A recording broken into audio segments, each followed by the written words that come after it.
And we are live. What's up, guys? Today we're gonna be talking about the best and worst, and maybe some honorable mentions entrepreneurs of the year.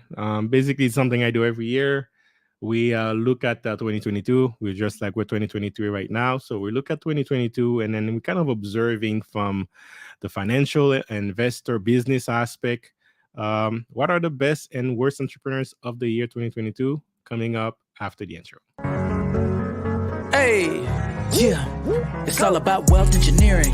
Might be something that you're not used to. It's okay, cause I'm here to introduce you to concepts. Time to grow and make big moves. All about crypto, come see. Stocks and business, yes indeed. Got the info that you need. Hosted by my homie JC. Hey, yeah, wealth engineering. Stacking and stacking it up. It's time to generate wealth. Till you living like Scrooge McDuck. Hey, wealth engineering. It's time to show you the game. Till you living like Richie Rich. Till you ballin' like Bruce Wayne. Hey, you ain't gotta be an expert, no problem. It don't really matter where you at, just start it. It'll take time, hard work, and What's up, guys? This is JC, and welcome to the Wealth Engineering channel. This is where I create content so that you can learn how to make, keep, and multiply money. But also, lately, I've been changing my content so that it can be more thought provoking. But every year, I start doing these contents where I kind of review the contents on YouTube, financial contents, as I am a financial content creator on YouTube myself. Kind of review what's going on, the big news that we found out on the year 2022, and kind of like this give this virtual award. So today I'm gonna have some friends on the panel, people you have seen on the channel before, and then we'll have a little bit of a healthy and fun, light-hearted debate on who do we think is the best entrepreneurs of the year and why. So maybe they can convince you, and maybe we can bring some good arguments to validate the who we think is best. But before I go any further, let me introduce the panel. We have first, let's go with the intentional millionaire. How are you doing, Tim? What is going on, Wealth Engineering? How is it going? First Very thing is Happy New Year. It's going to be a great year. We're going into the year 2023 and we're going to do some exciting stuff. So, how is it going there, sir?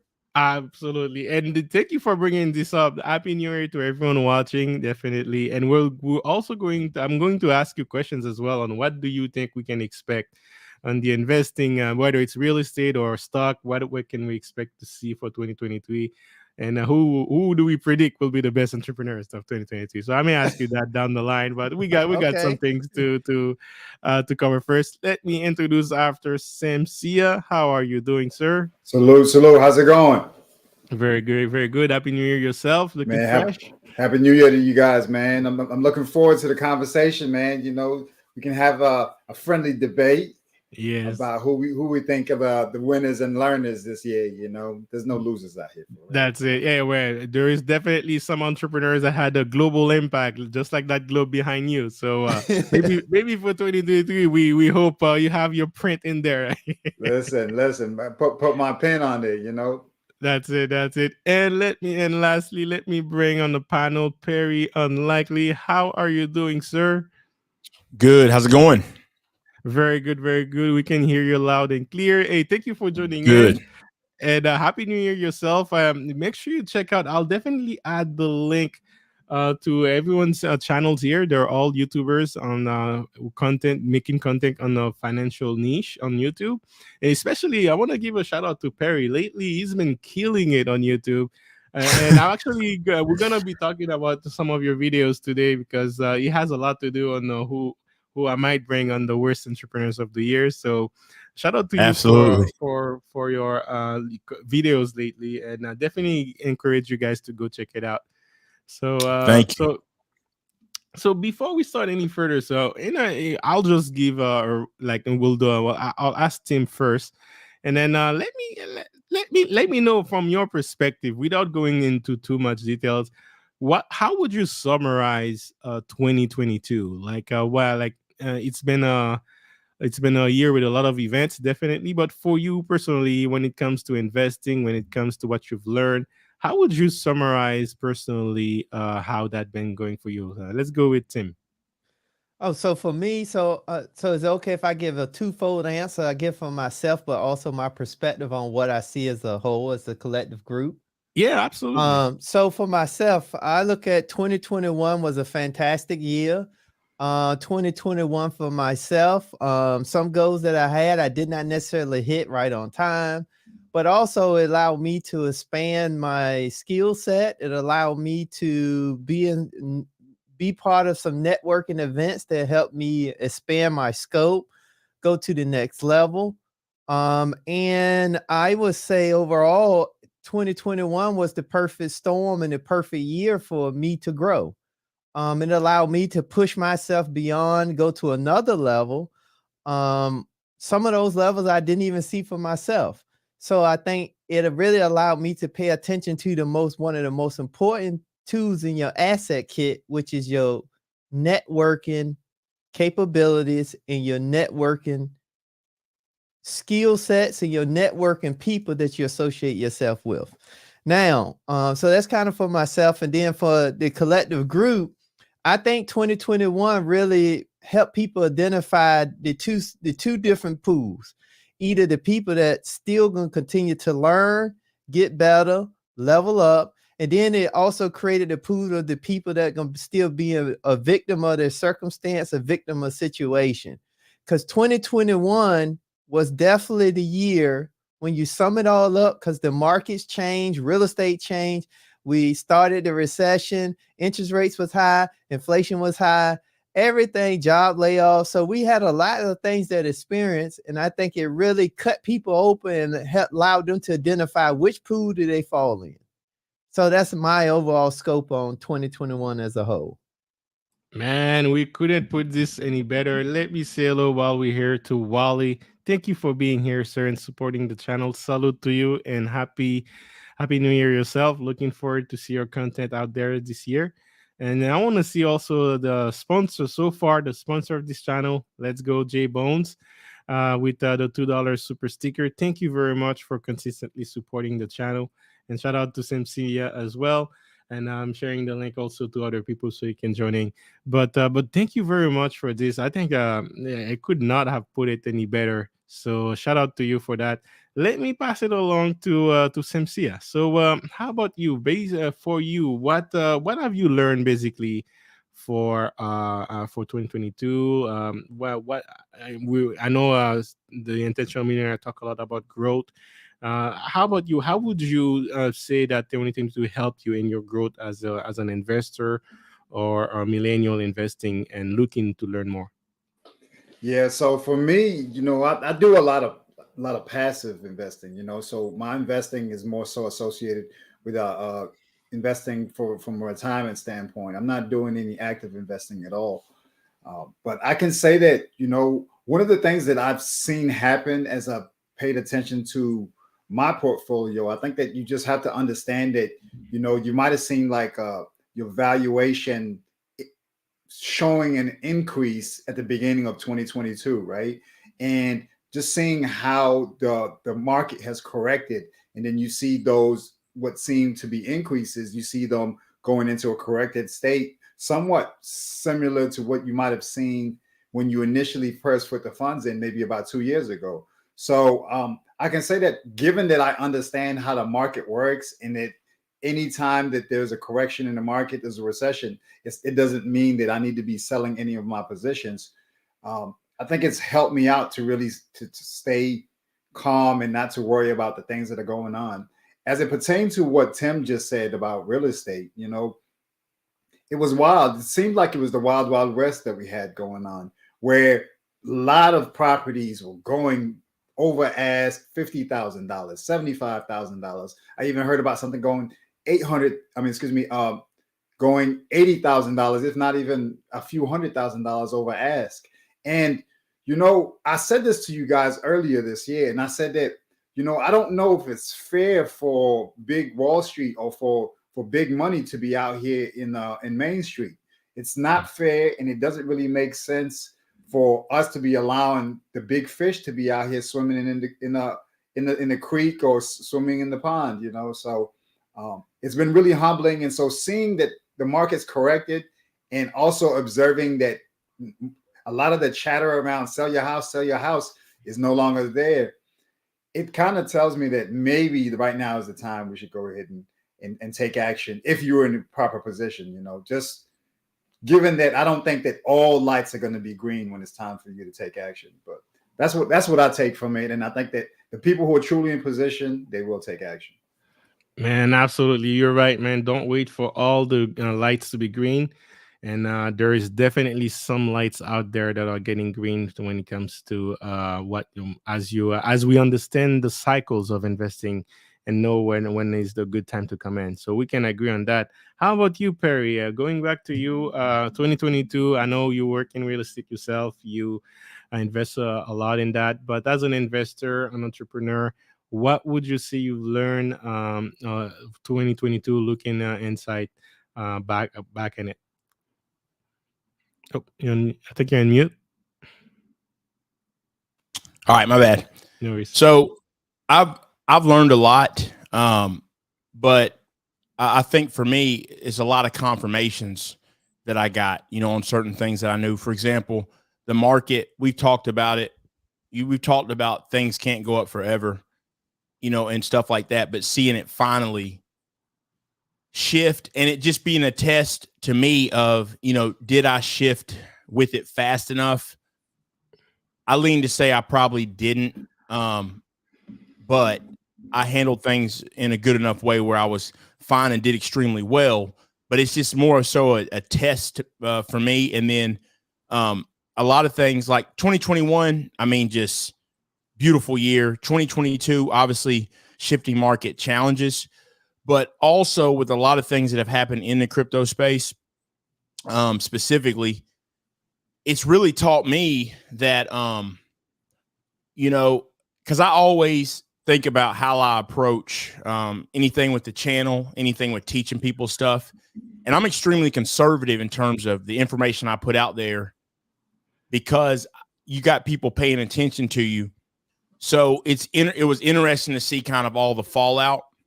And for me, it really just confirmed it's a good thing I was conservative, but at the same time, I got to analyze what do I need to do to be even more careful. I've had some different people over time reach out about doing some type of sponsorship, nothing big, but and I haven't done it, frankly, for the most part. I just been busy, but I've also kind of pushed it off a little bit. And then all the things that have gone on have really made me reaffirm, like, look, anything you do, even things that you can't control, can cost you.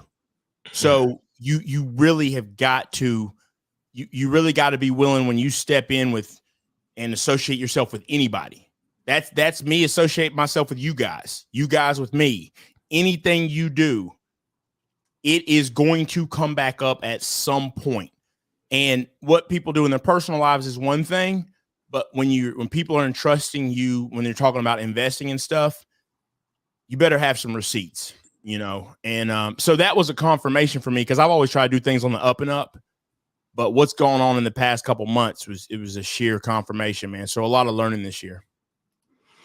For me, that's thank you again for sharing that. I think that's a lot, and especially with what's been happening, how the contagion from cryptocurrencies has been unveiling. We can definitely. I learned a lot from that of the same lessons too. Right. For me, how 2022 was for me. It's basically perfectly in half. The first half of 2022 was an entire different life than the second half, and it's actually I moved out to this place starting on July 1st, so it's basically like the perfect right in the middle. And man, oh man, the definite one thing I definitely learned, and it's like you said it before, it's things that you always knew, but it's one thing that to know it, and it's one thing to living it, right? Like it's going through it and being validated in what you cannot control. So for me, the first, like for example, I made a lot of my plans as I predicted some of the markets would started shifting in May, basically. But everything started shifting way earlier than that, especially after the war. The war in Ukraine kind of like triggered a lot of things. going faster than we anticipated. And you mentioned also the big players, MC, out there. Later, we find out that the big players had a lot to do in the markets, and then we'll talk about that soon. But for me, that's definitely how it was, not just from an investing perspective, but also from everything else in my life. Everything seems to be converging where the first half of the year things was going up, and then the second half of the year things are going down on all aspect. And everything that was up last year is down now, and everything that was down last year is up now. So it's like it's crazy how 1 year it can be a total mirror of what it is before. But basically what I've learned, or the big lesson I've learned, is basically how to bounce back, how to basically formulate well, I already had a plan A and a plan B, but what do you do when both of your plans doesn't work? What do you do when something out of your controls completely wiped out everything you plan? How fast can you adapt? So I was definitely tested around that this year, and I'm happy to learn and grow from that as well. So again, thank you again for sharing this, guys. And with that said, let's jump into the topic. But before, I want to give a shout out to Lou Gaisley, saying, "Hello, gentlemen, great panel. Thank you very much for being here and supporting." Yes, again, there are people looking to destroy you, especially if you're gratefully successful. Absolutely. And well, it works both ways too, but but yeah, that's people are always looking to do, but sometimes it's not just people outside, sometimes it's you yourself and how you plan on managing what's happening with you. And the wrong decisions, as Perry alluded earlier, the wrong decisions can affect you in one way. And that's going to lead me to the first question I have for you guys tonight. Is basically we'll start with the worst entrepreneurs of the year. So the way it's gonna work, guys, is we're gonna give our picks. Who do you think is the worst entrepreneurs of the year based on the YouTube content? We're talking about financial investing, what, who, and why. Basically, you can keep it short, and then we'll see if we all agree or if we can vote on the on the worst one. So I'll start with let me start with MC on this one. So any picks you have on that one?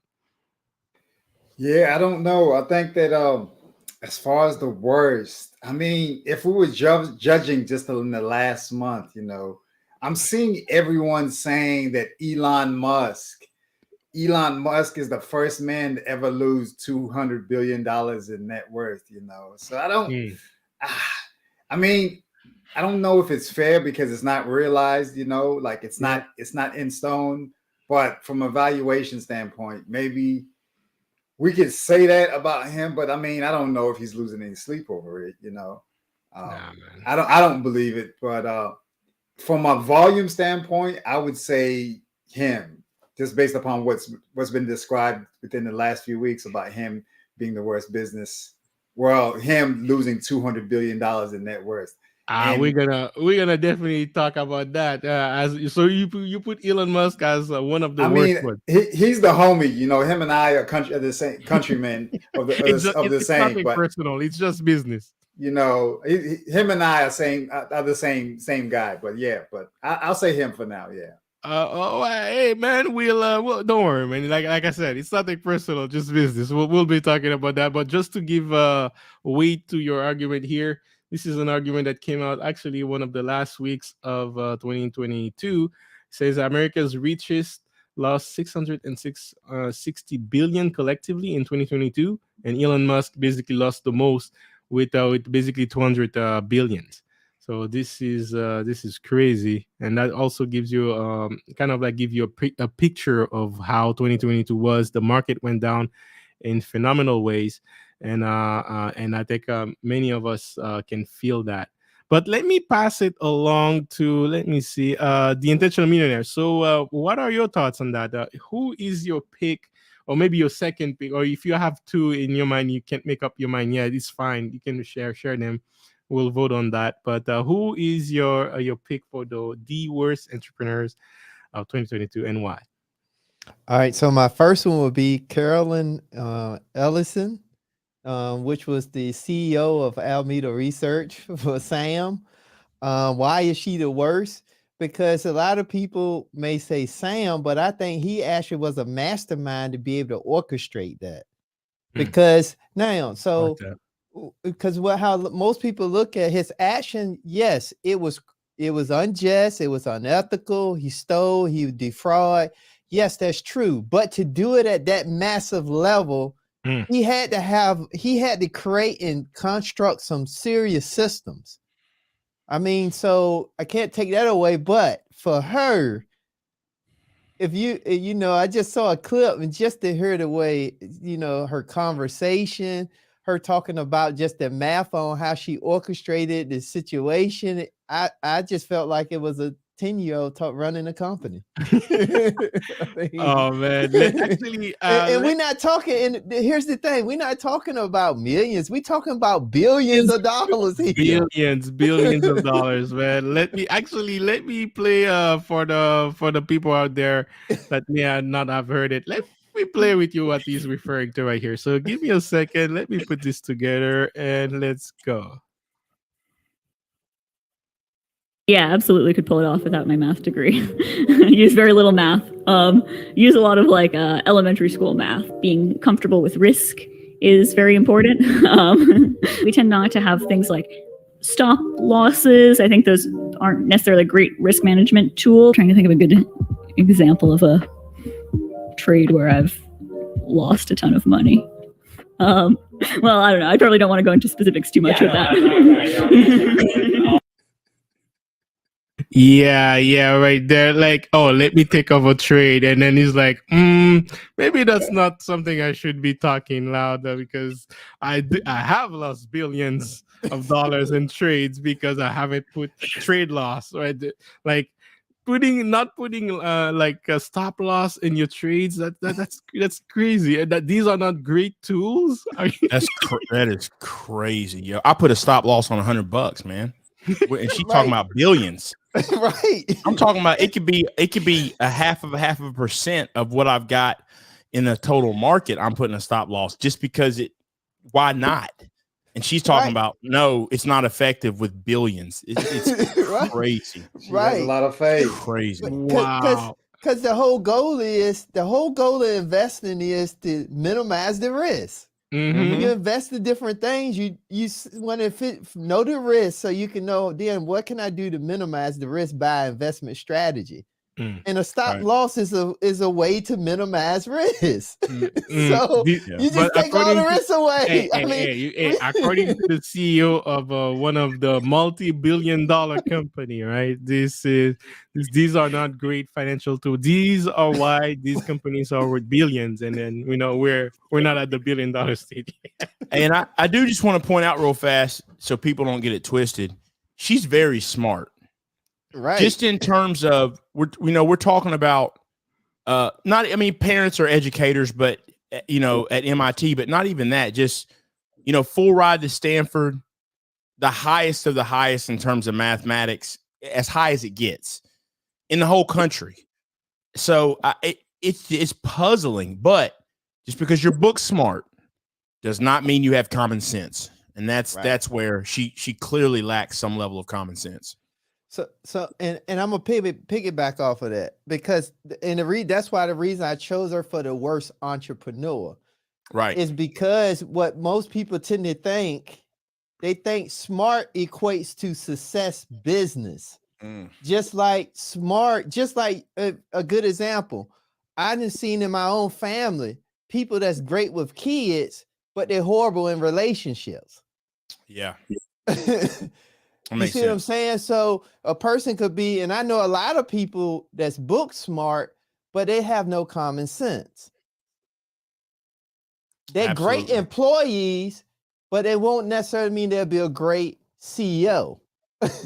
Right. Absolutely. So, and that's the reason why, because I like to kind of chain things together, but I just think even just her conversation, I mean, just the fact that she was the CEO in the way she was communicating on a podcast was just kind of this, it was just kind of, I don't know. But in the same token, it can give people what? False hope. Yeah, let me chime in very quickly on that because I agree with you on this one, Tim. Like I actually chose someone different for the worst entrepreneur, and I'll get to that after Perry. But just to chime in very quickly on what you guys said, I was actually reading a book a couple of weeks ago. It was the Ray Dalio's book on laws on how principles on how to change principles on dealing with the world, a new world order. And basically, he was talking about the rise and fall of empires and giving different examples, and that kind of like there is a phase where um, an empire basically has a lot of mania, right? Where they're printing a lot of money, and then tying that to another book I was reading, The Law of Human Nature, where they were saying that sometimes when there is a lot of kind of like euphoria in the air, even people with the most intellect, like the highest IQ, they was giving example on Newton that was putting his savings on a bubble. There was a tulip bubble, and then he had his savings in there. So and all that to say that some of the people that are the smartest, they don't necessarily translate well, not only in business but in investing, because you have to be good at managing your emotion, and when you mix emotion with logic, you're never going to be taking the right decisions, because it's kind of like two areas from your brain that are work totally different. And but all that to say, I wouldn't say I don't know her personally, Caroline Ellison. I don't know her personally, but she doesn't strike me as someone who was like super smart. Not just from her comment, like just the way she is in general.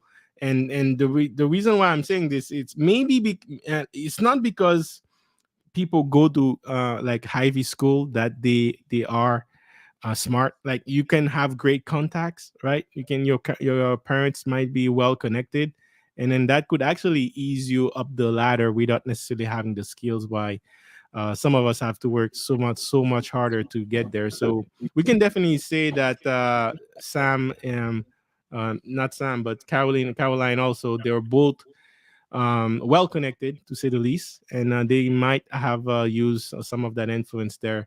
I'll pass it along to Perry, but very quickly, I want to give a shout out to Wally with his comment saying that Elon Musk is also being sued as well for a company apartment, if I'm not mistaken. What do you mean? Like he's being sued for sleeping in Twitter?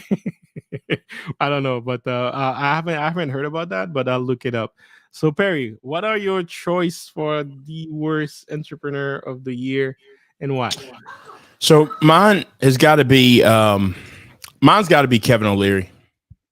And I was going to say Sam Bankman-Fried at first, but the reason Sam Bankman-Fried, and I really like Intentional Millionaire's point, but I also, if you are the mastermind, I think you got to put the right people in place. I mean, I've seen a lot of people who aren't that brilliant, but they just put the right people in place and things kind of work out. But my thing with Kevin O'Leary is that he was in position. He's been in a place of, like, these other figures rose up overnight.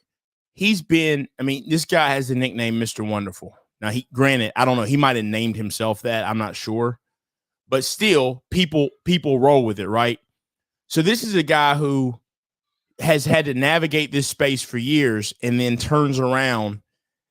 And even if it hadn't worked out well, he was going to take a hit.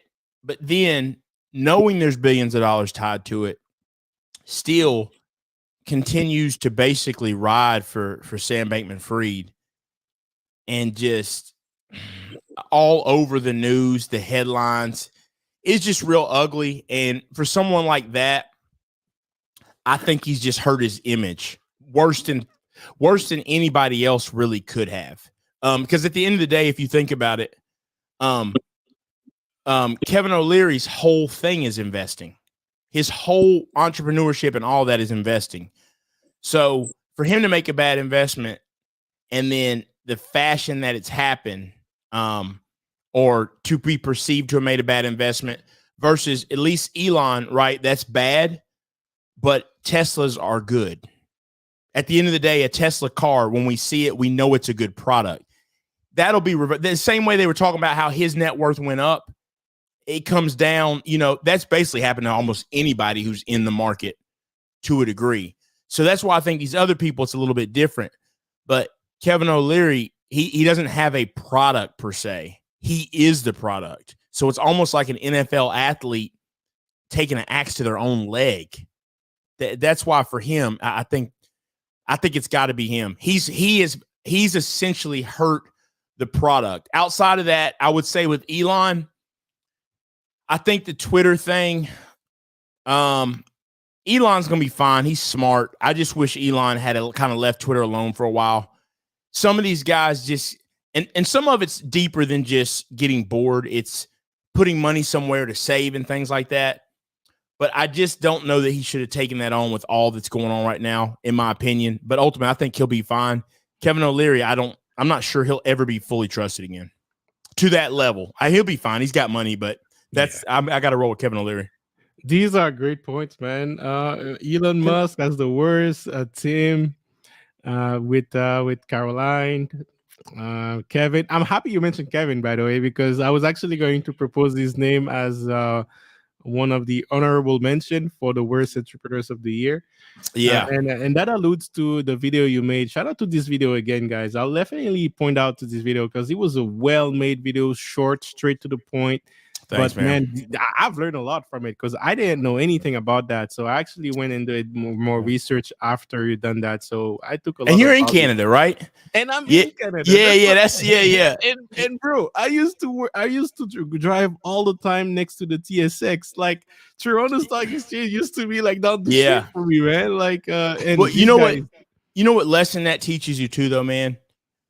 That was and I've always prided myself on this. Literally, I remember like yesterday, I had 33 subscribers and a dude would make a comment like, check this out. And I take it to heart. I do. So someone was like, yada, yada, check out WonderFi. So later on that night, I was like, all right, and I told him I would. And I said, I'll get back with you. Let me go check this out. And I started digging. I was like, oh my God, this is crazy. So I was like, man, as soon as I get up in the morning, I gotta get up early and start working on this because this is just shady and crazy as crap. And it's funny. I told my wife, I said, this video will be the best. This video will be the best video I ever made. I know it'll be the highest one I ever made. And it's funny. I knew the thumbnail because we had talked. I knew that would be on point. And then I thought, I was like, you know what? I just really thought through the title. And I just knew when you say, I accidentally exposed it because I wasn't trying to.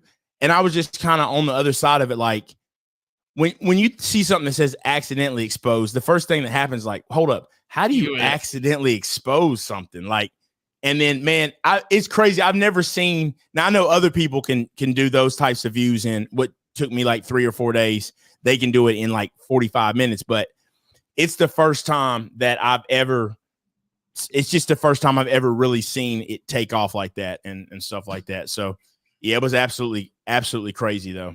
Absolutely crazy. Yeah, man. Shout out to you. Let me just give let me share it again very quickly. If you go on his channel, it's this video right here. Let me see right there. How I accidentally exposed Kevin O'Leary with 46K. So is that the most viewed video you have on your channel as of now? Yeah, it is. And I had another one. I released 2 videos after that did about 37 or so. Wow. So yeah, but that is the most. Yeah. And what's crazy, the history of my channel, I think it's funny before these videos, I think before that video, I was somewhere approaching 300,000 views. So it's just crazy that one video did 10% or 15% of all the videos put together. And that's like 200 of them in the history of my whole channel. So it was just absolutely crazy though, man. Absolutely crazy. Hey, shout out to you guys. Definitely go check it out. I haven't checked this one yet, but actually I did check this one. Yeah, that one's some pretty bad. That's when I did like the contradictions. That one's pretty bad too, man. It shows some just outright contradictions, man. Definitely exposed the hypocrisy on that. And this single video alone is the reason why I was I was already putting Kevin O'Leary when as soon as it came out as exposing Binance. So just to give you guys a quick recap, if you don't know what's going on, so my pick for the worst entrepreneur of the year is Sam Bankman-Fried, and I'll give my reason later why. Okay. But basically, this guy is running, basically frauding his customers, find a way to take his customers' accounts, like deposits, away for his own benefit, and he was able to extract anywhere from $8 to $12 billion of customers' fund. Part of that expenses that he did was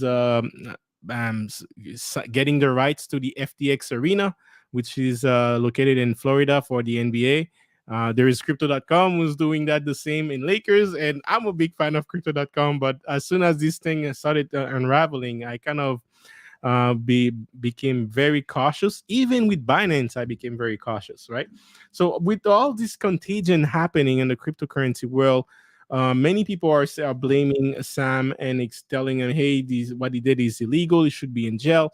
But there is one person who was paid $15 million to be a spokesman for FTX, because FTX also paid Steph Curry, a big NBA stars. They paid one of the biggest NFL players. So they had a lot of money to spend, right? And they include Mr. Wonderful here. They paid him as well to promote FTX. But despite all the facts that came out that they were stealing money from their customers, and this guy had the courage to go in Congress hearing as they were looking for answers to basically try to shift the blame to FTX's biggest competitor, which is Binance.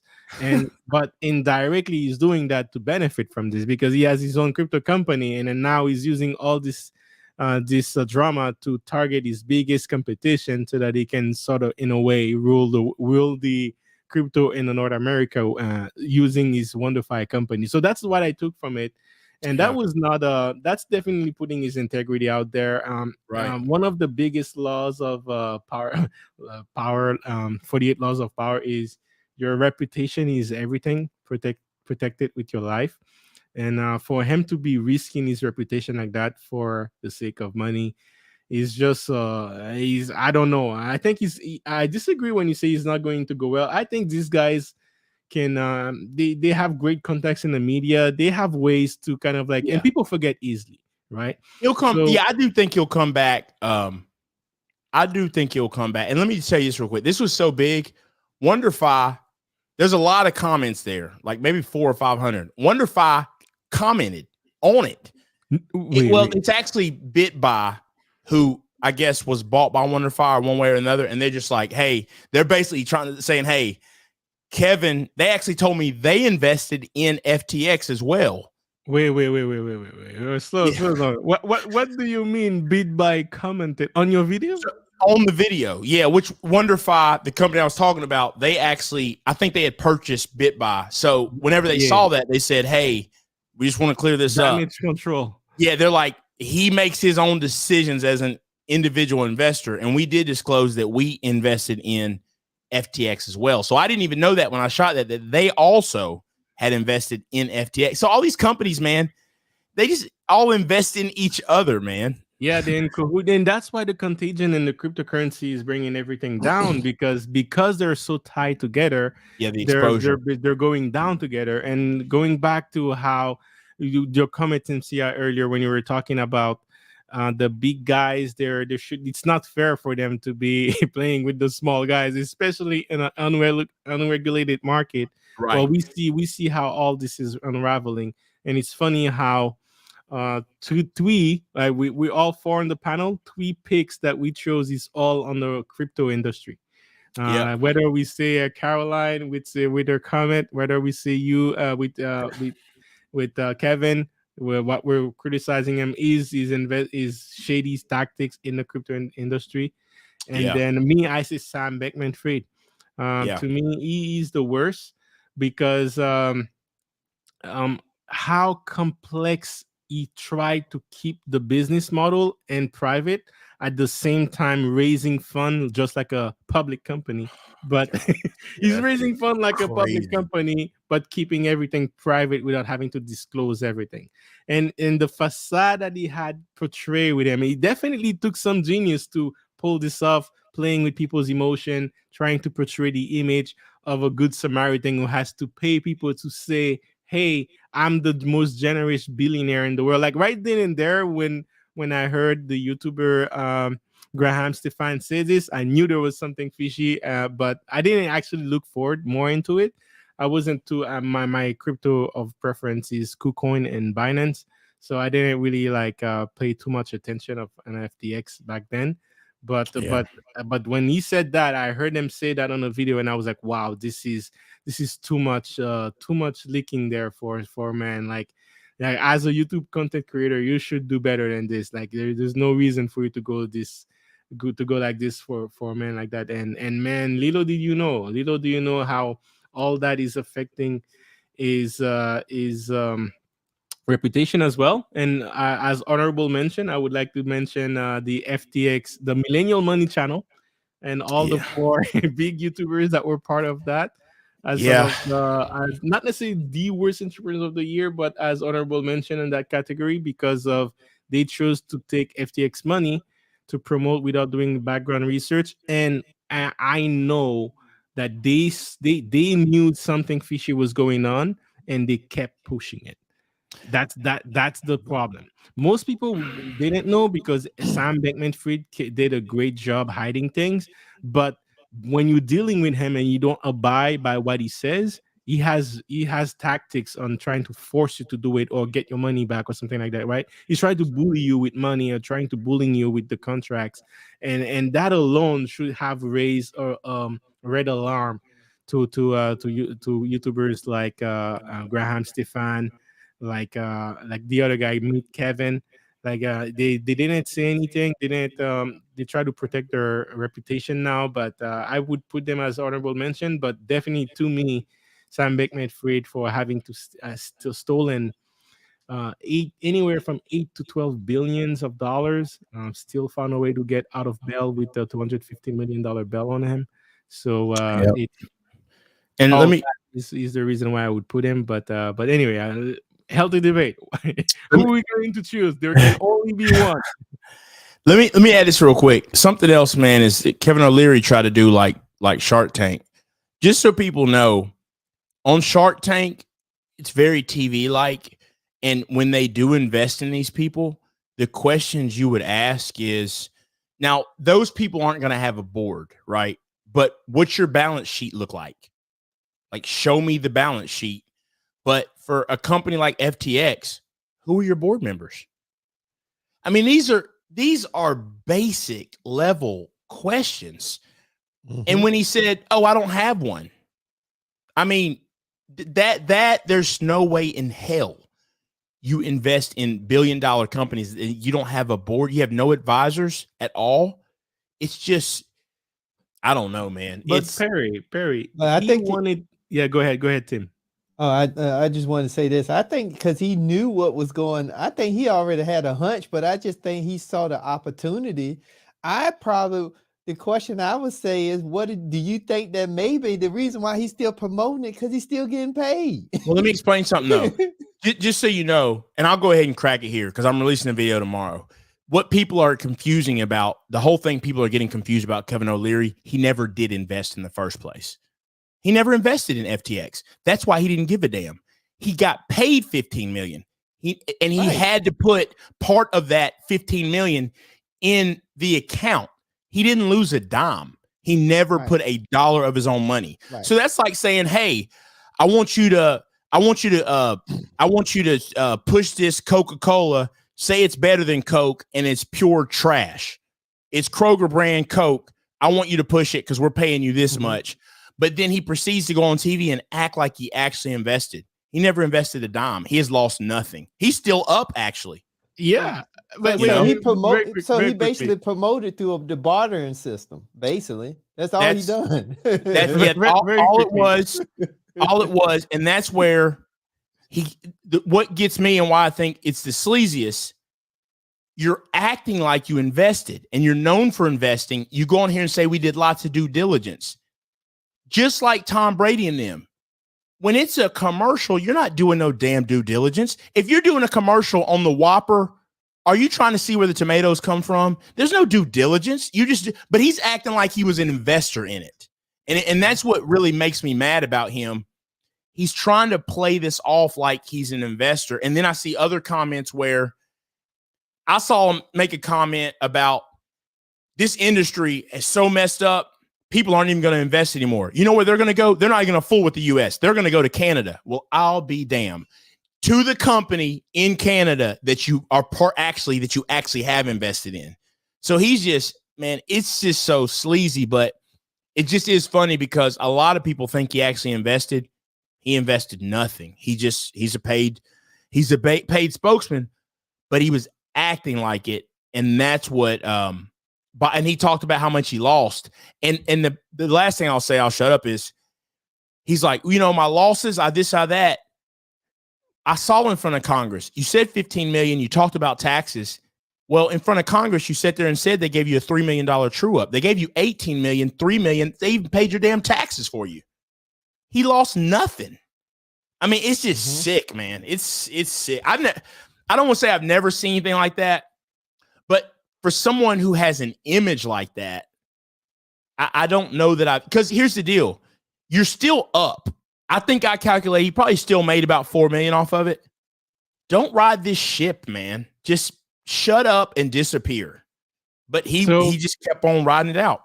So let me chime in on this. First of all, I heard that before, and I want to give shout out to Peter Schiff. I listen to Peter Schiff whenever I can. He was exposing him from day one, man. He was like, man, you haven't lost any money. You pretending to be a victim to being part of the Congress hearing and stuff, but you haven't lost any money. This is the money that basically customers was funding his accounts, right? And then he had to put some of that money in, and then that's the money he lost. But he still pulled out 5 million. That's the thing. Right. Out of all that, he still cashed out 5 million. Were you in FTX Wealth Engineering? I mean, I had an account, but I didn't really transfer any money. Never bought FTT, so So you didn't. You know what's crazy? You know why I didn't? And it maybe the reason sounds dumb. Little things, I never looked into it. I thought something was but I'm not even going to sit here and lie and say it was that. The reason I never got surface level, when I heard people talking about the whole, he drives a Corolla, he's a good guy, it just pissed me off so much. I'm like, even if it's great and I could make $1,000 or $10,000, I'm not touching this thing. It just made me mad. Like, we're lifting up a guy Perry, because we're saying he's a billionaire with a Toyota. Perry, and I said, I'm not touching this project. I'm not touching Perry. Same thing for me, man. And I stayed away from it just because of that. Talk about that, but I wanna bring it home. Right? Yeah. Actually, I want to give a shout out to Wally was saying that earlier. Elon Musk was getting sued because Simsia brought up Elon Musk, right? So we gotta pay homage to the different peaks out there. He was talking about Elon Musk being sued on paying rent. I got a different outlook on what Elon Musk is doing. I think don't worry, we're gonna get into that. Okay. Don't worry. I just want to bring it home with the topic because we have to switch to the next topic. Who is the best entrepreneur of the year? But when it comes to the worst entrepreneur of the year, so I think if we're talking about Elon Musk as the worst, I disagree with that one. Because I too have a different outlook on what he's doing, and just like you mentioned, SMC, the 200 billion that he lost was not realized, right? So he sold a lot of the Tesla shares, which is at the top, right? It helped him close the deal for Twitter. So when he sold that, he sold it at the top of the market. Actually, one of the reasons why Tesla is down right now, it's because of all the stocks that he was selling. So yeah, that's right there is good trading move, right? Now if you look at the Twitter deal alone, you might not understand why the Twitter deal is actually a great move for him when it comes to an entrepreneur. I understand. But Data. I'll just mention yeah. one. I'll just mention one out of many things that is working behind the scene. I'm actually working on a video too about that. But one thing alone, right? If you just think about Neuralinks, right? OpenAI. If you just look about this sort of company that he owns, what does these companies desperately need? Data.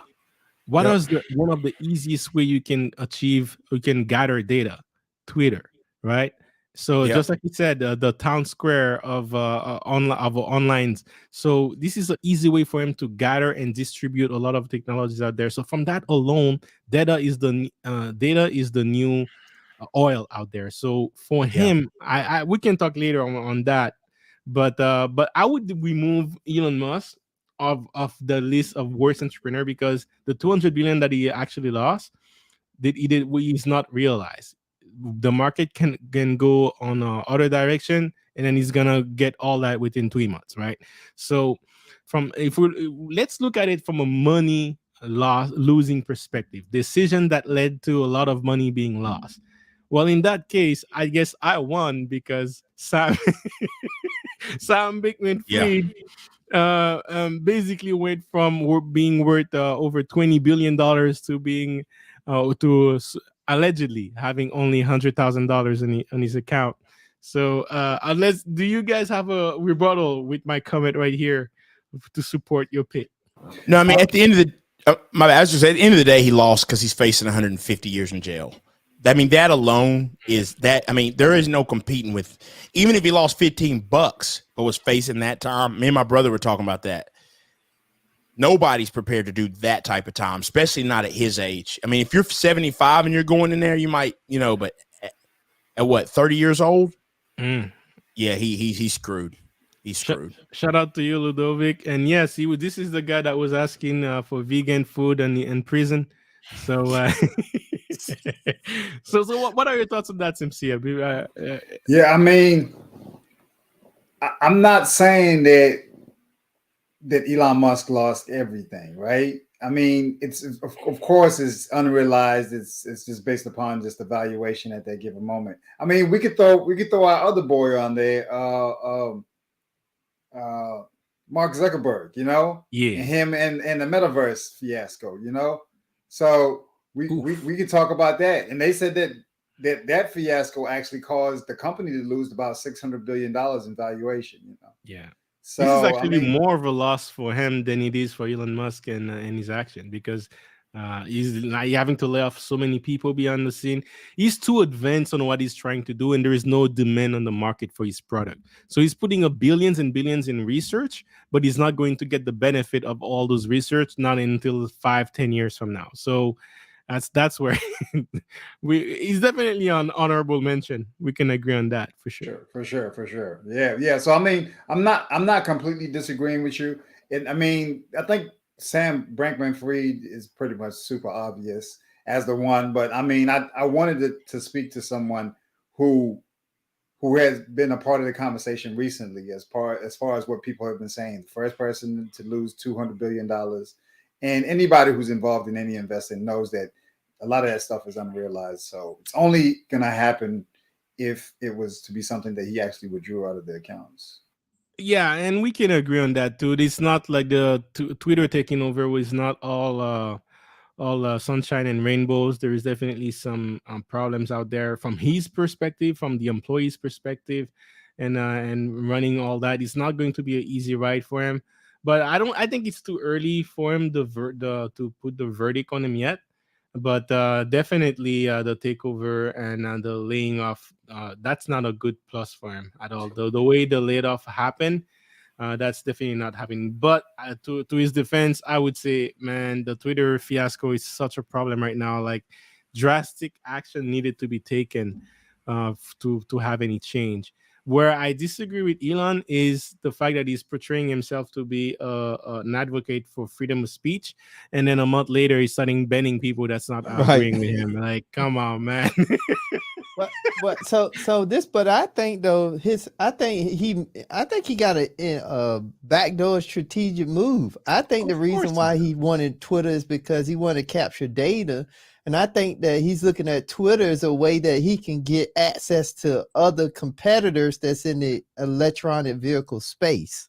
Yeah, If but he, if I'm gonna give you my theory on Elon Musk when we get on the next topic. But I'm happy you're going there already because it's very similar to what you're saying, man. and I But also yeah, think, but he's looking to drive the market as well. yeah, Because if you go back last year, he mentioned that because he's this powerful person that he can get away with certain things.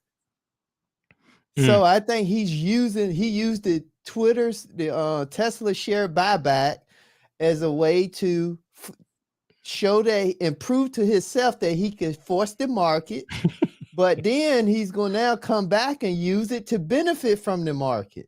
of course. I think it's all thought out. He's not a dumb guy. So Is Twitter private right now, guys?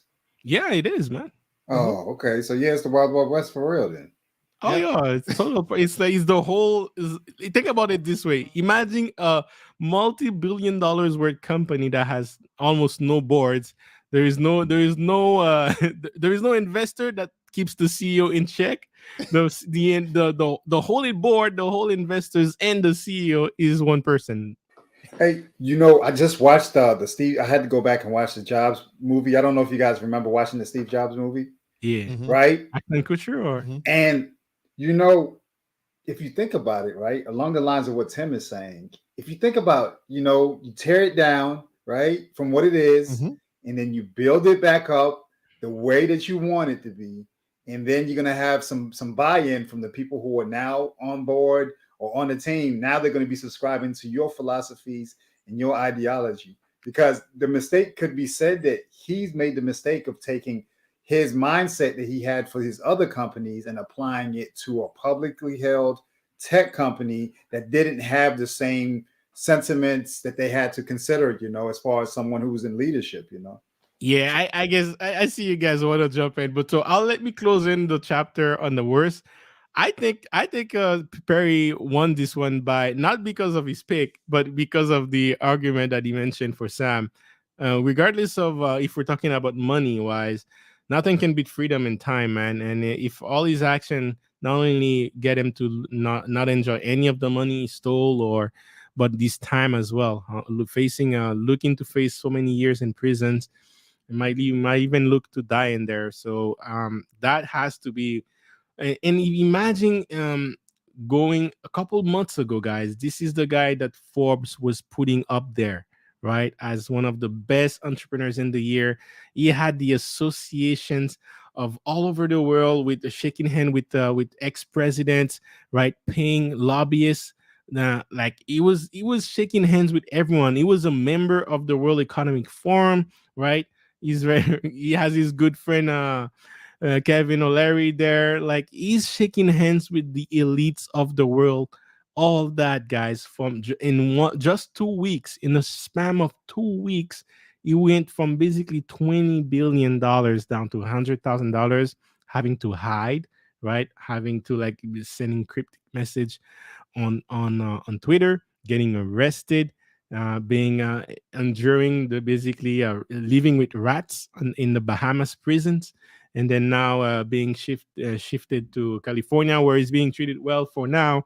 But this guy is definitely not going to be outrunning all the trouble he has there. So I definitely has to put him as the worst. I haven't seen anyone, whether it's a business investing, that has suffered, or his freedom that's going to be suffering more in that. And the impact all of his action had, and not just the crypto industry, but also in other aspect in tech as well, in the market, is definitely he's responsible for so much more. So not any disagreement before we move on that point. You're on mute. My Simsia. bad. Yeah, I agree. I agree. All right, we can agree on that. same How about here. you, Simsia? Good. Yeah, I agree. I'm on board with that. Okay, man. Okay, now we're gonna start with the best entrepreneurs of the year, and we already started with the Elon Musk debate. Let me ask you, Tim, the entrepreneur. You seem to have a lot to say about Elon Musk. Let's start with that, because I love how the conversation was moving. You could say Elon Musk could be either one of the worst or the best, depending on how you see it. But I'm curious to hear basically what you guys have to say about this. So, what are your thoughts on Elon Musk? I think he has a great strategy. I think one, he's proven to himself that he can manipulate the market. Two, I think that his Twitter buyout was looking at a bigger picture because he know now more competitors is coming into the electric vehicle space. Mm-hmm. So if he can get an application that he can license to them and capture more data, that's kind of what I was thinking his bigger goal was for Twitter. How can I get this application license on my competitor's product? Mm. But also, I think he did it in the right time. See, he found a great opportunity, a great window to do this all in.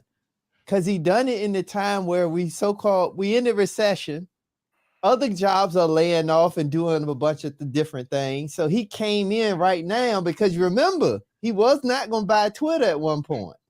Even though he had everything in, they was about to this, they was about to that. But then when Meta started laying off, all these different places laying off, doing all this different stuff, Apple was on the high freeze. Then that's when he come in, go to Twitter and just fire everybody, do this and do that. So I think that was one move, but also I think it was a move to also show people that this is the outside. Now, I don't think this was part of his plan, but I think that also was an opportunity for people to pay attention, to understand that one, you don't own the job.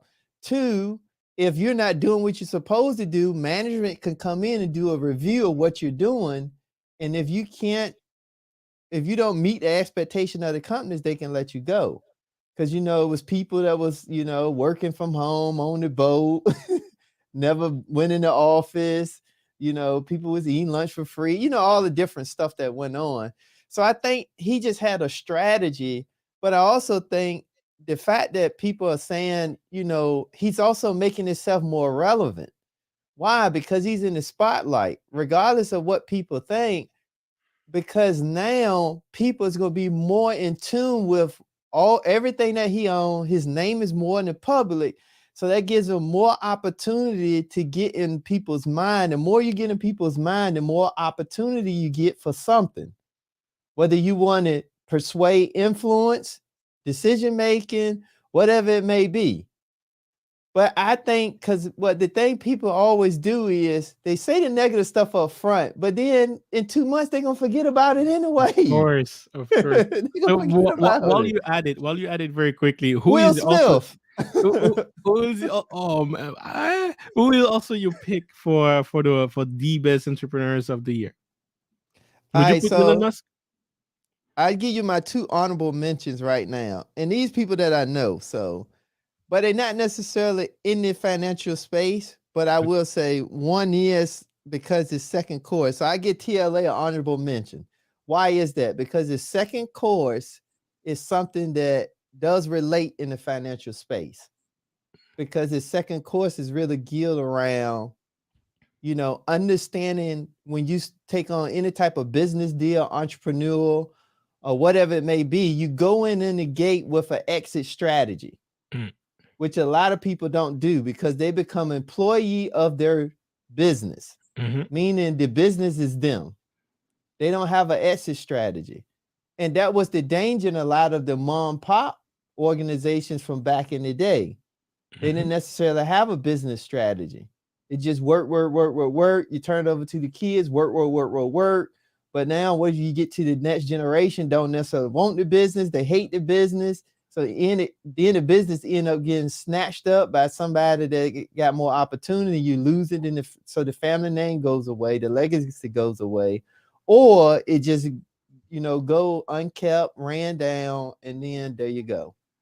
So those are my 2.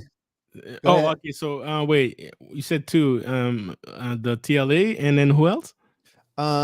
So my second one was the guy named it was Clearware Attacks. Okay. Yeah, there was a channel that I started really watching, and he's nice.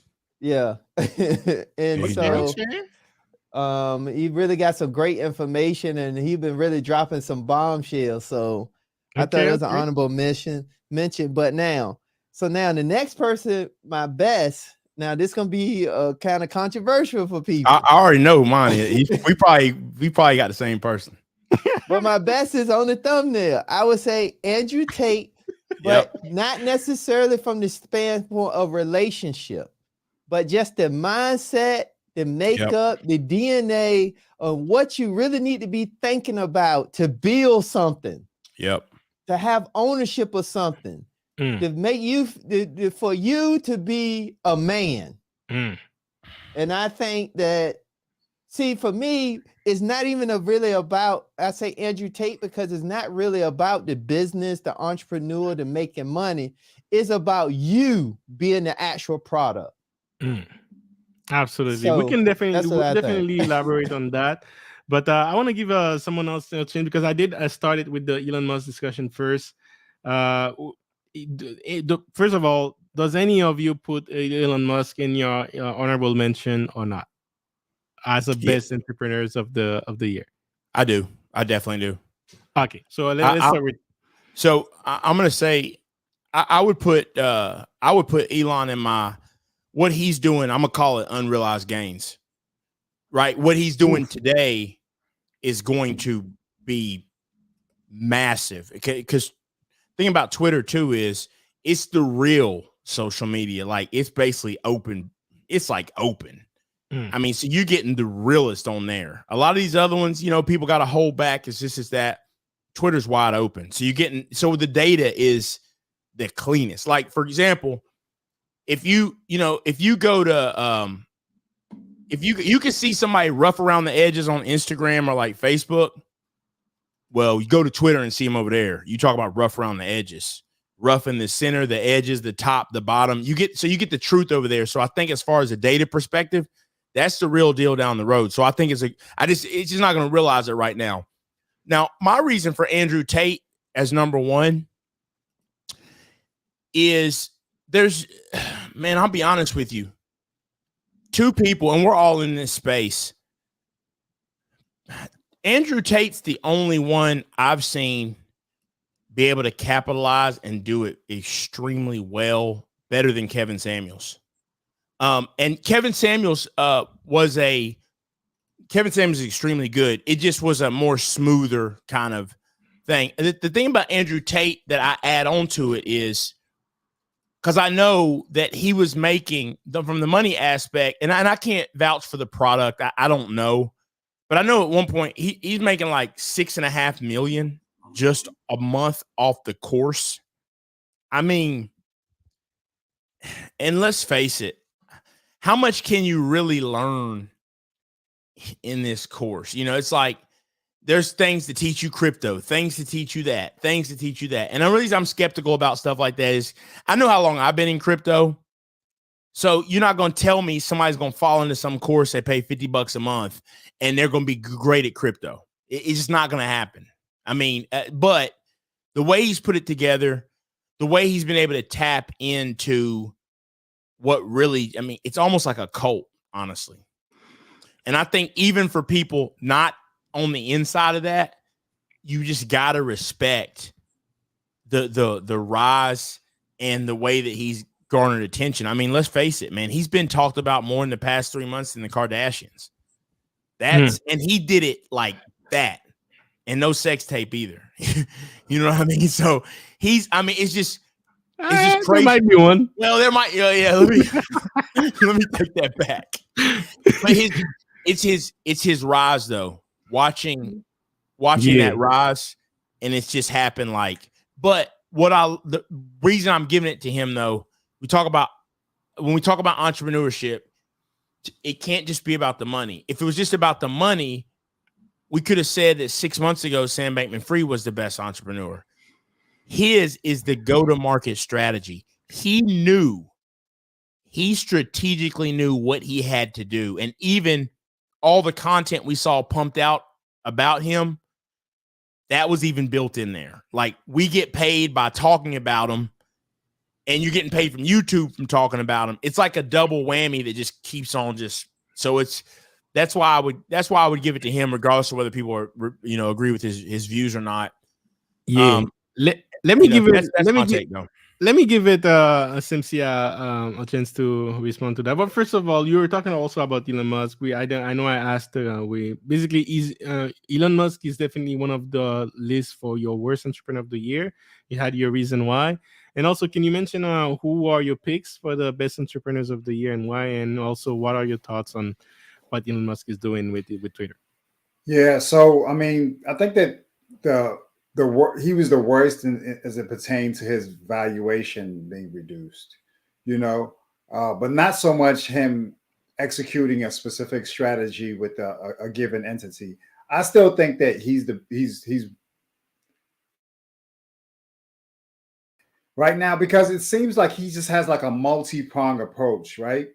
So it's not like he's just really like working from one standpoint. He has SpaceLink, he has Neuralink, he has Tesla, he has why am I not thinking of his space company name? SpaceX, and now he has Twitter. Company. I mean, he has the Boring Company. This man is everywhere, and it's really hard to avoid him. And this goes back to what I was saying before, guys.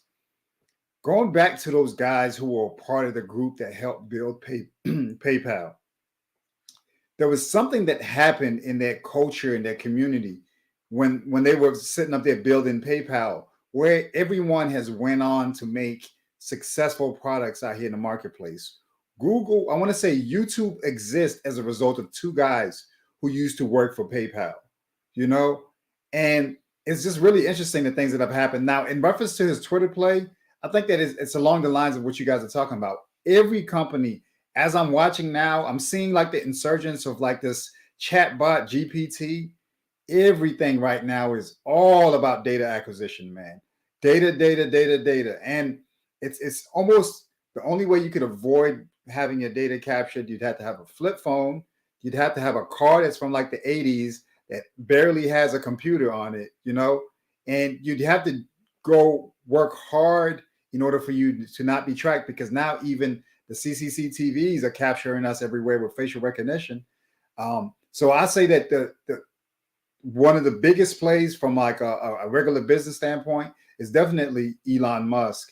And I agree with you all with Andrew Tate, with him becoming the most Googled man on planet Earth. And also, like, as we're having a conversation about him, YouTube is transcribing those words in order for those words to now be put into SEO and to be put out there as the topic of discussion. And even though he's banned and he's being restricted from specific spaces, whenever you talk about him, it's like there's a resistance movement where people are saying, hey, we know that you banned him, but we're going to work as his army to sit up there and make sure that his message is being carried on, So that's what I say. And to also piggyback of what Tim was saying, what I appreciated about the mindset that TLA's second course gave me is it let us know that nothing is permanent, as we saw with the canceling of the finance content creators.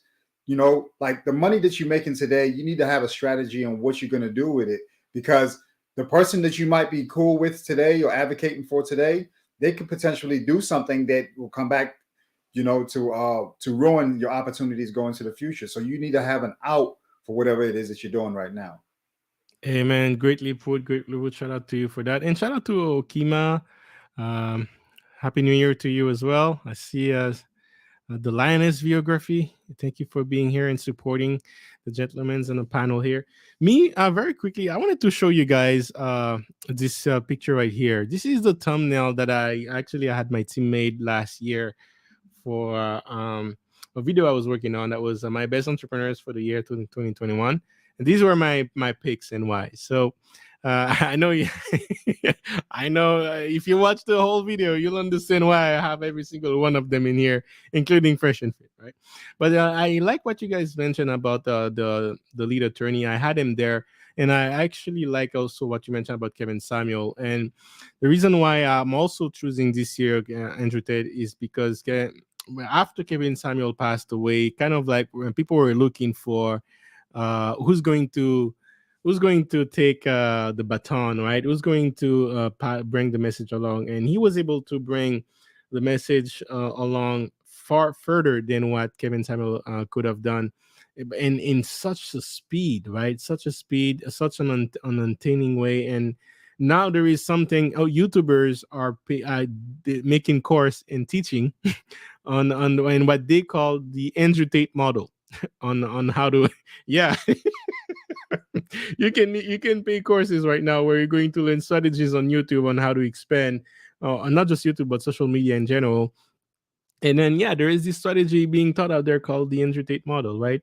Being discussed by people like Mr. Beast, who's one of the arguably the most viewed YouTubers in the world. And they're learning from this guy too. He was a carefully placed plan that he applied, delivered well, and then was able to leverage social media to do it in a way that made him a lot of money, but not just money, give them a lot of influence.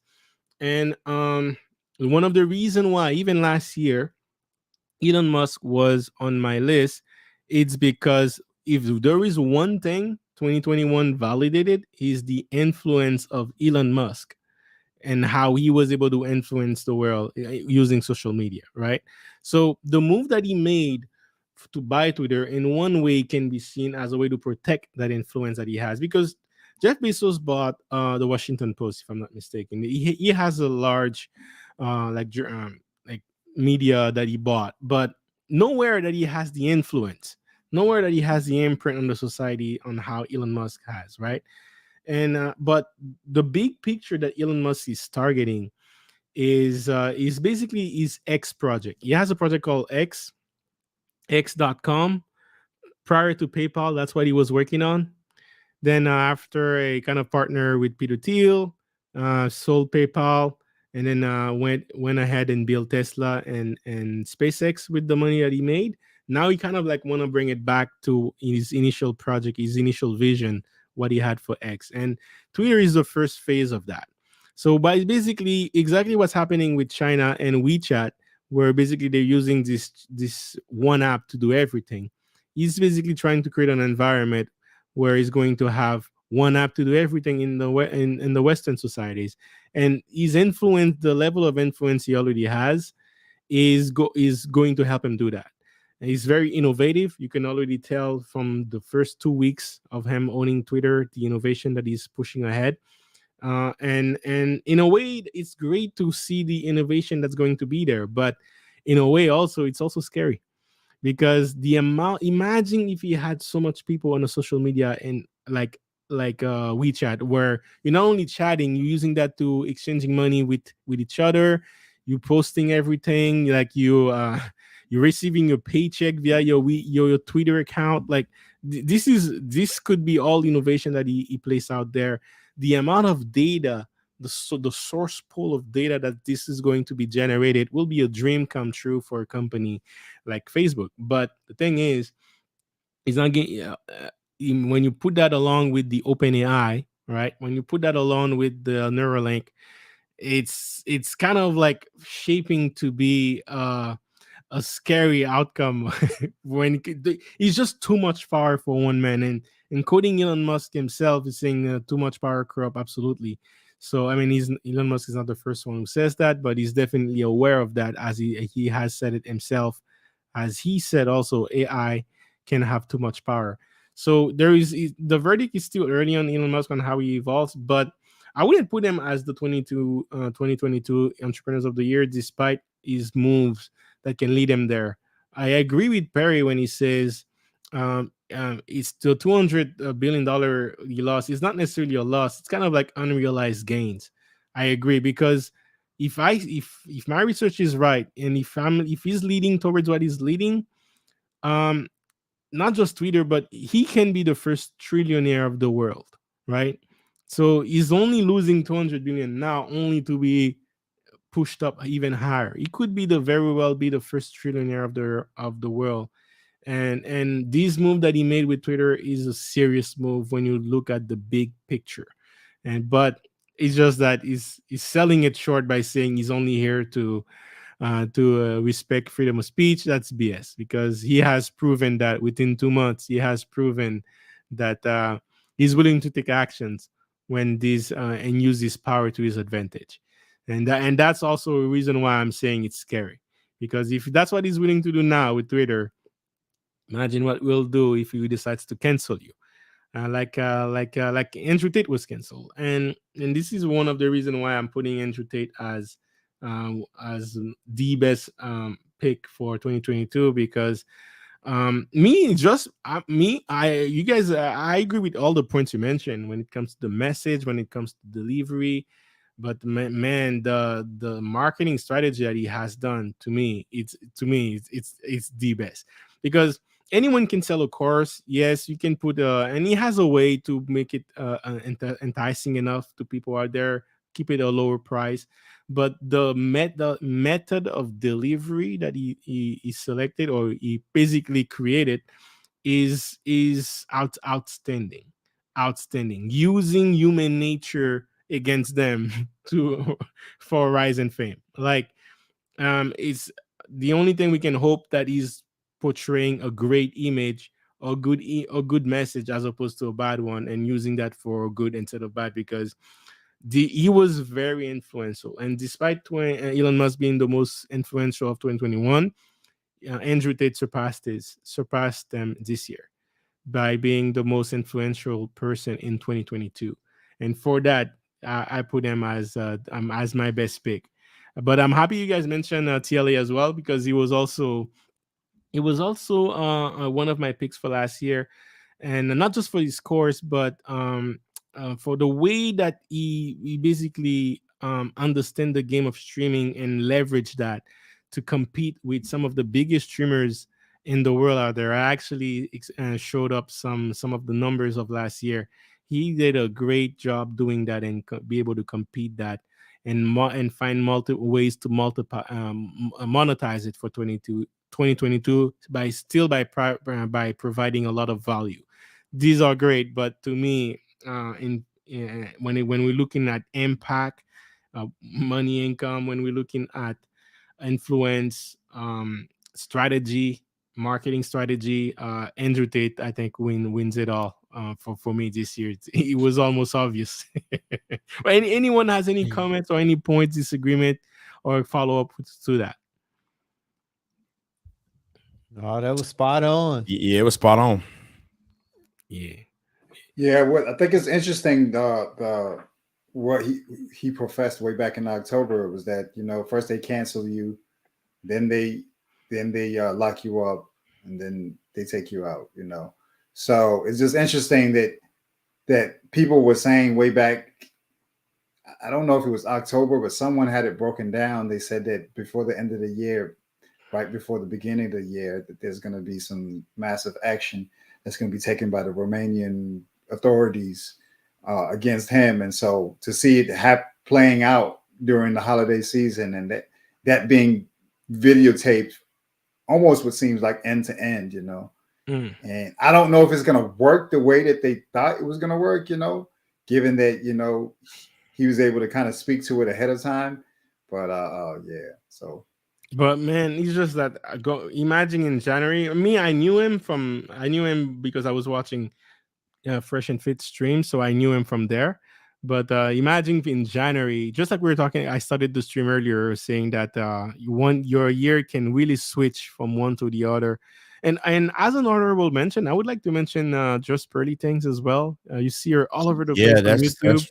That's true. That's true. Beginning of the year, no one ever heard of her, and then now she's talking about the wife school, trying to motivate women to be better wives out there, and find ways to utilize their platform to monetize it from a business perspective, but also to share a message out there that can help people. That's great. Honorable mention, definitely for Just Pretty Things, but Andrew trying to Tate, help people. Trying to help people be wives, man. She might end up like Kevin O'Leary, man, because it's rough out there. she might jack up what she got going on right now, man. That's a good one. Yeah, she's made some serious moves, and She the has. Valuetainment Money collaboration that she did with TLA, and the collaboration that she did with Andrew Tate and Brittany Renner too the week before was big. Yeah, So it's good stuff. she definitely is probably grown the most in a 1 year span. Yeah, without yeah. selling her body.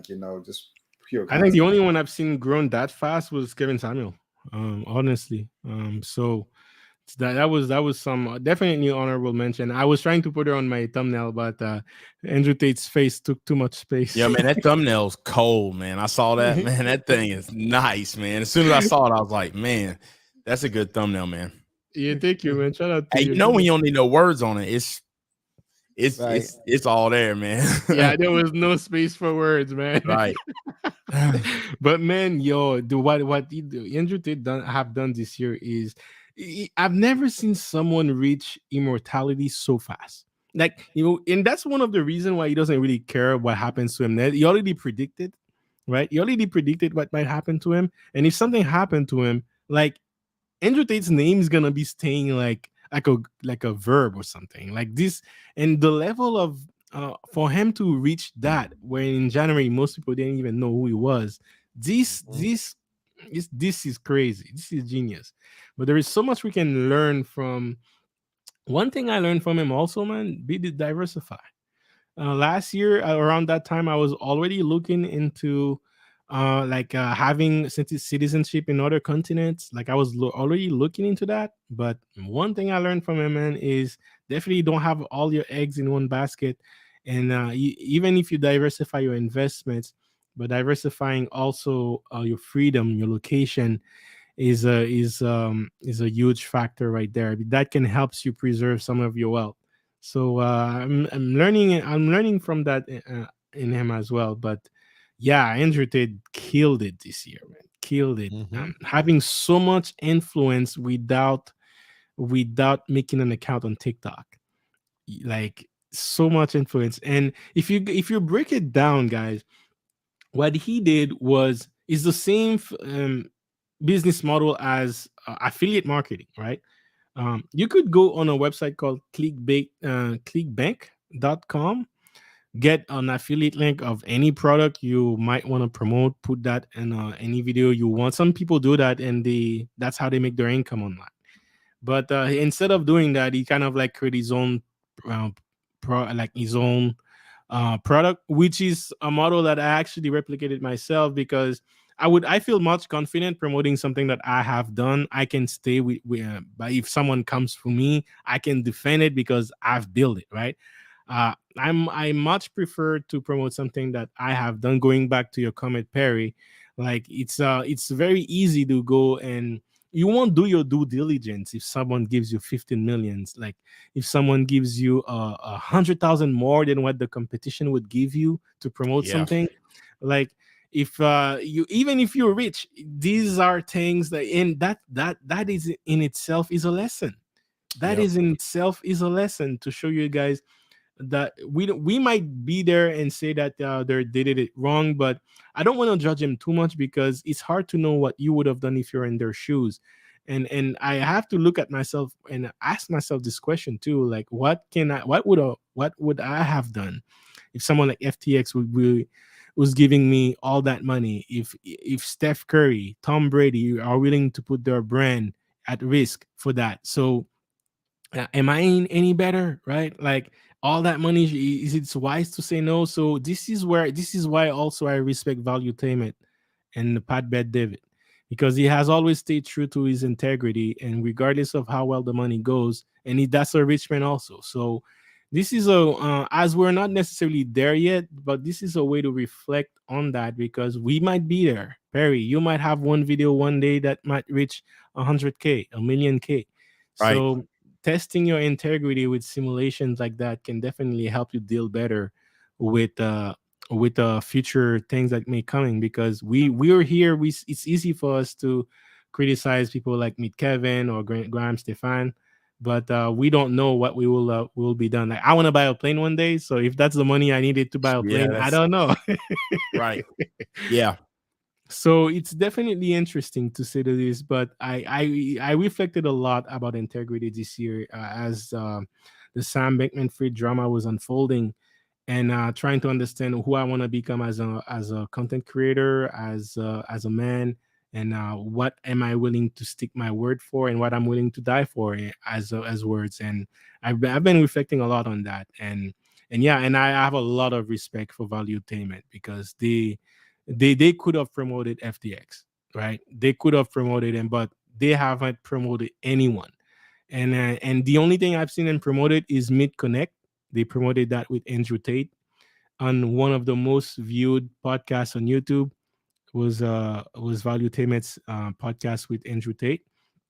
They created their own app instead of promoting some other people. They created their own products that allows you to connect with any influencers. You have to pay a lot per minute, but you can reach anyone you want. I think that's a great idea, and some people are definitely taking advantage of that.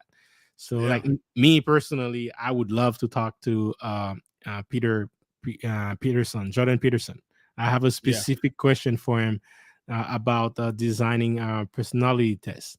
Like he has done that, and he has a popular personality test that he has developed himself and his team. So I definitely, I don't know anyone in the world who has done that. So having the ability to use that app and done that, so definitely another honorable mention is Valuetainment and their teams. I see their visions, what they're trying to do with their YouTube channel, building a media empire.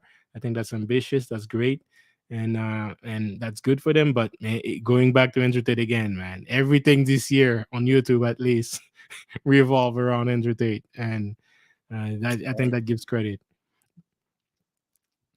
Absolutely. Any last words on that topic before we wrap up? Nah, no. No, I think you did a great job. I think Andrew Tate too. he just was a he was a force to be reckoned with, and they found out the hard way. But I think he had a great strategy, like you all mentioned. It was he did a great job. So Yo, I want to give a story, man, before I wrap up this. Um, this year I was it was about 3 months when I had my girlfriend, because I have a new girlfriend now. So it was about 3 months. I went to Home Depot, tried to buy something, and then I needed help. So I was asking the employees there that was working there. So I don't know about you guys, but Home Depot here in Canada, it's kind of like a younger crowd. There's a lot of young students, high school students, college students that are working there part time. So so one of them guys was asking me, he's like, "Oh, why are you buying this for?" I'm like, "Yo, I gotta help my girlfriend and all."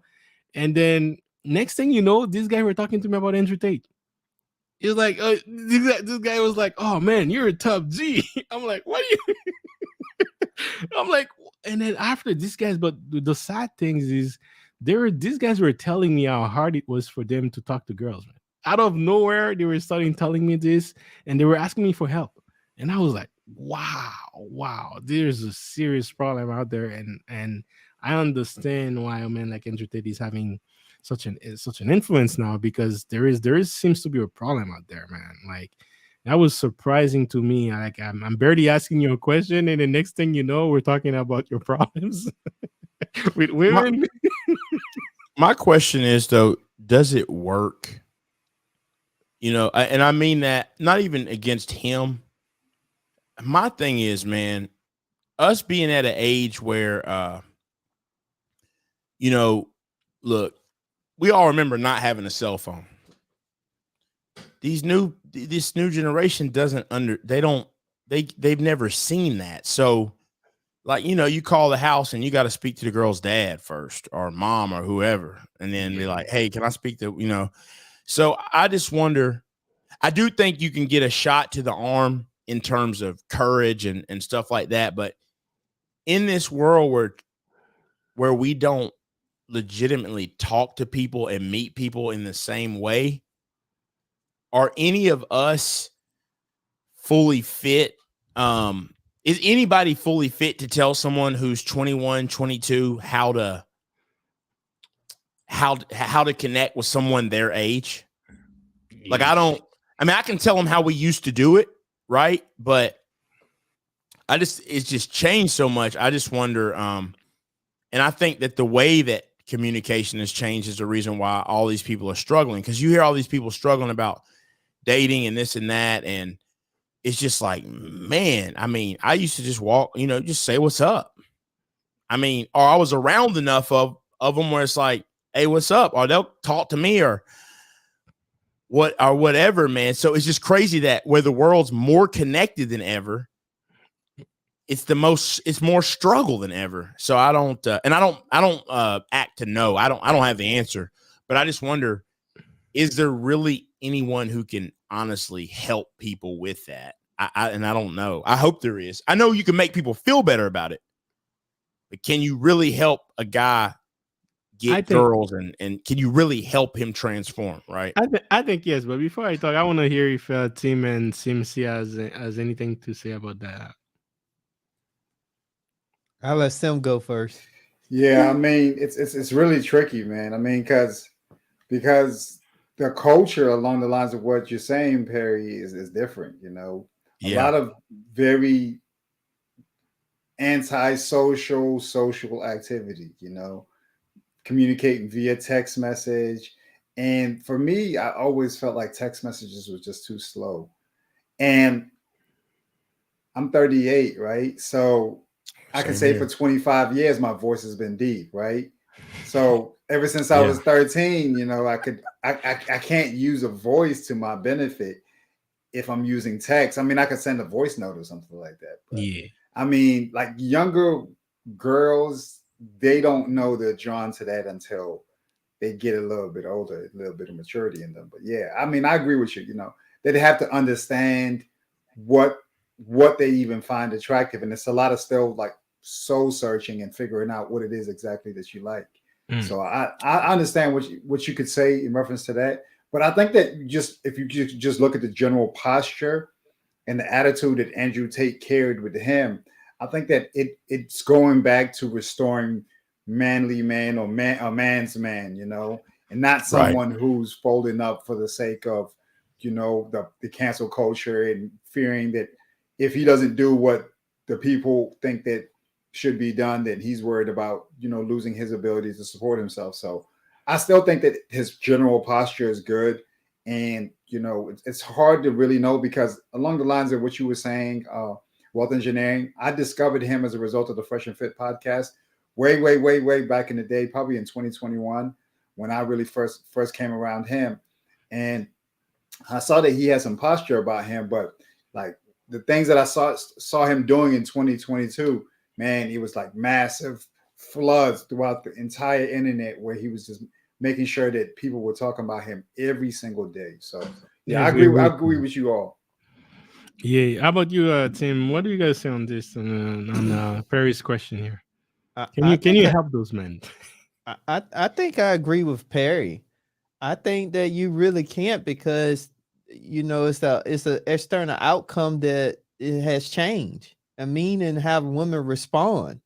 But I think the only thing I would say that any man can do is they just got to build a level of confidence and competence in whatever they're doing. Because I think when you learn a level of competence and confidence in whatever you're doing, the one thing that you always could be in charge of is just how you feel about yourself. And I think outside of that, as far as the dating aspect go, I would totally agree with Perry. I can't really say, because things have changed so much. Because like I said, we grew up in a time where if you see her, you had to say something, because you won't get another opportunity to see her because you only dated in your geographic area. So, and then if you didn't have a car, it was either sink or swim. I mean, so But now, because I done seen now people be right in the same room, still just walking over, talking, they're texting each other. Yeah. Girls mention that. Different. They mention that all the time, how they'll be around a dude at a party, and then and then they'll leave and they'll look on their social media and he's like, "Hey, what's up? I just saw you at the party." It's like, you were just at the party with her. Like Tim said, back in the day, especially if you didn't know her, you might it might take you 10 years to see her again. And you don't want to get with her by that time. You know what I'm saying? It's like, that's it. so that's the and you know, also what makes me just think that is my drive that I have, right? I'm very blessed, and I've reached a point where, I mean, let's be honest, a lot of people may never get here. I certainly think anybody can if they want to, but if they want to work hard, but I can't take that drive. It's got nothing to do with external forces. It has nothing to do with anybody else. Mhm. It's just there. I can't give that to somebody. I can't. So certain people have traits, right? And if you're very shy and standoffish, yeah, sure, lift some weights, make some money. Those things help. But if you're shy and standoffish, I cannot change that for you. That's a personality. So that's why I say, can we really help people? And I think where you can get them to take care of their body, I think you can motivate them, and I think you can show people. But that's the only way I think you do. I think you can spark it. But me just thinking, like I said, my own drive, I've had friends, right? You try to kind of put that oomph in them or give it to them, and they just don't want it. And you can't, and there's nothing you can do to give it to them. So I wonder on that dating scene, I just don't know when it comes to like young 20-some-year-olds or whatever, like, can we, because it's so different. I don't even know that we understand that world either. I don't know think we can. I don't understand it fully. Well, I think that's a great point right there, because it's hard for us to really understand that world because we're not in it. But I try my best, man. I've been actually observing the progression of social media and its impact in the societies, because I have young cousins. Like I literally talk to them and see how it affects them. I guess that's how I was involved in that. But going back to the same story I was talking earlier, those Home Depot guys, how I was helping them is trying to understand them, how to accept human nature and to see it and accept human nature as early as possible. Because when we're young, we have this preconceived idea of how we think the world works, and then it's not necessarily fit reality, right? But the easier, and one of the things, Andrew Tate, most of Andrew Tate's viewers are actually young men, like below 25 years old. Some of them are as young as 15, 12. So there is that's one of the reason why Logan Paul is in beef with him, because he's taking all his viewers away from Logan Paul, right? Yeah. So it's basically helping them see human nature in general. And by human nature, I'm not just talking about women nature, but I'm also talking about men. What makes a man true to himself and deepen his purpose, and understand why they're like that. Something else about young people is, especially young men, is, man, that sexual energy is strong. It's strong in them. That's all they think about. That's all they think about, and so much to the point where they put their whole life worth into that, their ability to close the deal, basically. And Right. and if the requirements are changing out there, if it's becoming a lot easier for other people that they're interested in to find what they want, and then they haven't built their life yet, it's basically trying to help them in a way to understand the bigger picture and understand down the line, if you focus all that energy trying to be a better version of yourself, how it's going to pay off later, right? That's basically how what you can help them with. And that's one of the things I was helping with these guys. I'm like, man, when I was your age, guys, it was hard for me too. But now I'm like 35, 36. It's like so easy. Like this year, I had to, like, if I go on Tinder this year, it's crazy. Like, I've never had this before. Whereas 10 years ago, it was not the same. It was not the same. It's only because I know exactly what they want. I know how to promote myself in a way to show them that I have what they want. And then I know learning a little bit about business and marketing. I know how to sell myself better without having to do a lot of effort. So that's why it becomes easy. But to become that man, I have to spend the time to go 7 years in school, like work so hard, and to build up to become that man. So that's basically what I would tell them. I told them, these kids, I'm like, man, this is what it is now. So if you're only willing to make the investment, take care of your health, take care of your body, focus on what you can control, which is where you apply your time, your energy, your focus, and work towards a bigger goal, just know that, hey, as you become older, you will be more attractive to a lot of the same women. And trust me, what you think is pretty now, wait 10 years, 15 years later, you may have a different perspective on that. So once Yeah. I made them understand that, I could tell them that this guy had a different look in their eyes.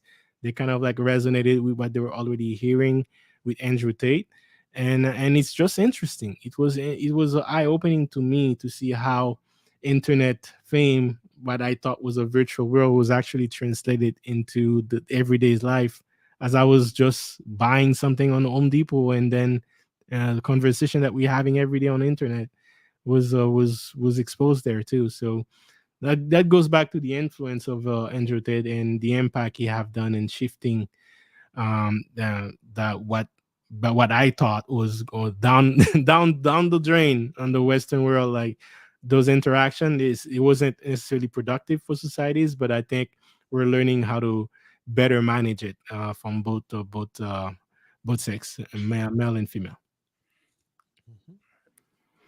So that's basically it. I wanted any other last point before we wrap up. Actually, I'll start with you, Simsia.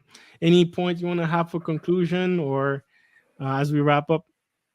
Yeah, I just wanted to say, that this is a great conversation. I think it's important to really take the time out to reflect upon all the things that took place throughout the whole year. As I'm considering my personal goals and the things that I'd like to accomplish going into the future, and that's me growing this channel, really finding my voice. I've been taking out the time to figure out exactly what my voice is and what it is that I want to say, and shying away from being an inauthentic person and trying to infuse as much of the authentic version of myself into it. That way, there's not much of a delineation from who I am in the real world and who I am online. So those are my primary goals, because I see a lot of people getting burnt out, and I can see how the obligation for you to perform really can be a burden. But if I can figure out a way to systemize and make this just like this conversation we're having here, I don't think that it will be as difficult, because I'm not racking my brain trying to figure out what to do and what to talk about. So I appreciate the opportunity to join this conversation. You can find me at Simsia, just like my name right there, Simsia, here on YouTube, and I'm also on Instagram. You can look up Simsia there as well, and I'm looking forward to connecting. Absolutely, and I'll leave the link on the descriptions once this video is posted on YouTube. I'll definitely make sure I'll leave the links to the channel, everyone's channels on the description. So make sure you check them out. How about you, the intentional millionaire? Any last words before we wrap up? Yeah, I think we had a great discussion. I think for anyone that was tuning in, make sure you go back through, take some notes, and then really think about, the good and bad, or the pros and cons of 2021 for yourself. And then think about going into the new year, what strategies do you have to change, or you want a different type of outcome? And then really start thinking about a plan to make those things happen. Because one of the things that I'm always going to say is, it's always about confidence and confidence, competence and confidence. Because if you think about, we all worked jobs before, and when you first start the job, you don't know how to do everything. You're learning on the job training. But at some point, you get to a point where you can start doing your job and your tasks at half the time. You don't have to think about it. So it's the same concept that we have to do in our individual life. And I say we just got to work at it, continue to work at it, ask the right questions, but then ultimately make sure we implement the information, because information without any work is just the idea. So we got to make sure we implement on what we're supposed to do, look for the best outcomes, and believe that you can get good outcomes. That's what I'll say. And I say Andrew Tate was definitely a staple, definitely showed you a whole, if you really peel back the onions and not get caught into all this stuff that people, everybody else is listening to, but really think about how we mentioned today. He has a great marketing strategy. He's an entrepreneur. He knows how to make money. He became an influence because he's good at what he do. He's confident about what he was doing. And he now took that and brought it to the masses. And now you should be able to, we got to learn how to discern information to pick out good stuff that we can utilize in our day-to-day life. So with that being said, that's all I have. We can do it. You can do it. 2 things I leave you with: make sure you believe it's for you and you can do it, and then go execute at whatever level you need to start at. That's all I got. And you can catch me on Tim, the Intentional Millionaire. See you all later. Shout out to you, man. That was greatly put. How about you, Perry? Any last words before we wrap up? Yeah, mine's not gonna be as smooth as Tim's, but now I think I think just when we're looking at entrepreneurs, good and bad, I think it just shows you, people look at these entrepreneurs from an outside perspective, and good or bad, what you have to look at, these individuals had to take action. I mean, they had to do something. So if the highlight of your week, if you're like, hey, I want to build myself up and do this and do that, but you literally basically get up and go to work Monday through Friday and that's it, you're not going to get there. You're just not. You got to do something. You got to do something else. You can invest your way there. There's many ways to get there, but it's not typically by just going and working for someone else. And not to mention, even if you work 60 hours a week, in a building, if you come home and you don't really advance that by not reading books or do nothing else, and you sit around watching TV, you're not really headed anywhere. I mean, it just takes years of pushing forward. So I just challenge people with the information like the Sam Bankman-Fried, just to remember, the big thing that wasn't a surprise in this. I just don't believe people come from nowhere and then work their way up to being worth 16 to 20 billion overnight, and that you're going to keep that, because he wasn't prepared. I mean, the truth is, even if it was legit, I don't think I've ever heard about, and maybe he has, but I don't think I've heard about Elon Musk or Warren Buffett or Jeff Bezos in a period of a year dropping 320 million on real estate. It's because he didn't know what to do with it in the first place. And it doesn't matter how many billions you have. These guys who we know have gotten it the legit way, if they're not dropping money like that in 1 year, and they're in their 40s, 50s, 60s, he wasn't prepared either way to keep that money. He wasn't prepared. So I think you can still learn a lot from Sam Bankman-Fried and that thing. And then it goes to show you, if you don't get it the right way, you're not going to keep it. It just does not work that way, and stuff like that. But then the other piece is be willing to take the risk. I mean, I think there's no doubt. If Elon Musk, the thing about Elon is this: if he was willing to take that risk, and like you said, well, if he got at a great time, okay, worst come to worst, cut your losses as much as you can, and float that thing for 5 years, and you're going to tell me he's not going to make some money off of it? There's really no, it's just too big and too powerful at this point. He would have to purposely try to wreck that investment. So take some chances. You take opportunities and take chances as well. And certainly when it pertains to crypto, I do hate the stain that Sam Bankman-Fried and FTX have put on crypto, but just like anything else, we've seen this. Quadriga, Mount Gox, I could name them for days. We've seen this type of thing happen. It'll bounce back like it always does. As simple as that. So that's it. You can check me out on Perry Unlikely. And I'm just going to keep on pumping out content this year. Yeah, absolutely, man. We're looking forward to see your content as well. I'll put everyone's link on the description. Also, make sure you check it out. Me, I'll keep it short and sweet. Man, we had a great talk today. I love the discussions. I think we had a lot of great input, and thank you again for bringing your picks today and also your argument to support them. For me, yes, there is a lot we can learn, not just from the best entrepreneurs of the year or whoever that becomes for you, but you can also learn from the worst. There's learning from others for me is a great way to kind of like expedite learning, and as opposed to learning it from on my own and learning it the hard way. So I love doing this exercise, and I encourage people to do so the same. And also, yeah, it's hard for us to say the words, and here's the reason why, but also try to put yourself in other people's shoes and see what would you do if you're in that place, right? What would you do if you're in that place? Like one of the things is if you found a way to cheat the system to have unlimited amount of money, maybe then you haven't worked so hard for it to know how hard it is to do it. Yeah, you're right. And that is a lesson in itself, right? Yeah. Easy money is the easier you get it, the easier it disappears, right? The harder you have to work for it to get it, the more you understand its value.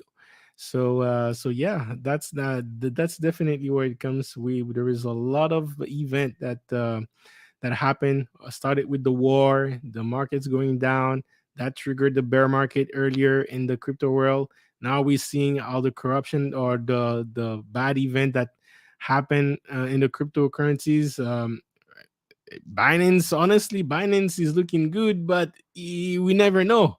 Crypto.com, crypto.com has a ticking bomb behind it because they're not they're not as clear out of the water. So we may not have seen all of it yet. But I think going back to something the Industrial Millionaire, when someone was mentioning on the panel, saying that you don't have to wait all the green lights to flash before you start making your move. But in 2022, we definitely saw some of those lights. And at the end of the day, it's a cycle. The market is a cycle. It goes up and down and sideways. So there is a time for it to go up. There is a time for it to go down. And there's a time for it to go sideways. And I think for 2023, we might see the market mostly go sideways. And that could be a great time to make your move, regardless of where it is. But with that said, I think from an entrepreneur perspective, one thing I already knew, but I've seen it being validated here again, is you may have a crappy product, but a great marketing, and you might still do a lot better than someone who has a great marketing, but no great product, but no marketing and sales skills. Some great sales and marketing will always beat. To me, it's one of the most important part of having and managing a business. And I think if we had to make this break down the success of Andrew Tate this year, it all came down to his free marketing strategy. That's basically all it came down to be. It all came down, and he found a way to make everyone having to win something by promoting in a way, whether you talk about good or bad promotion, everyone had to. He found a system that everyone can benefit from talking about him, and that was a great lesson in marketing. So many things we can break down on it to help your business grow, because again, regardless of how good or bad your product is, without great marketing, it's not going to push much. So with that said, I want to say thank you again for joining me on this panel, guys. I'll definitely stay in contact. I'll talk to you very briefly right after I close this. But to everyone on the panel, to the supporters of this channel, J Bones, thank you for sponsoring it. And thank you again for all your comments, guys. But with that said, we'll see you on the next stream. See you. Hey, yeah, it's all about wealth engineering. Might be something that you're not used to. It's okay, cause I'm here to introduce you to concepts, time to grow and make big moves. All about crypto, come see. Stocks in business, yes indeed.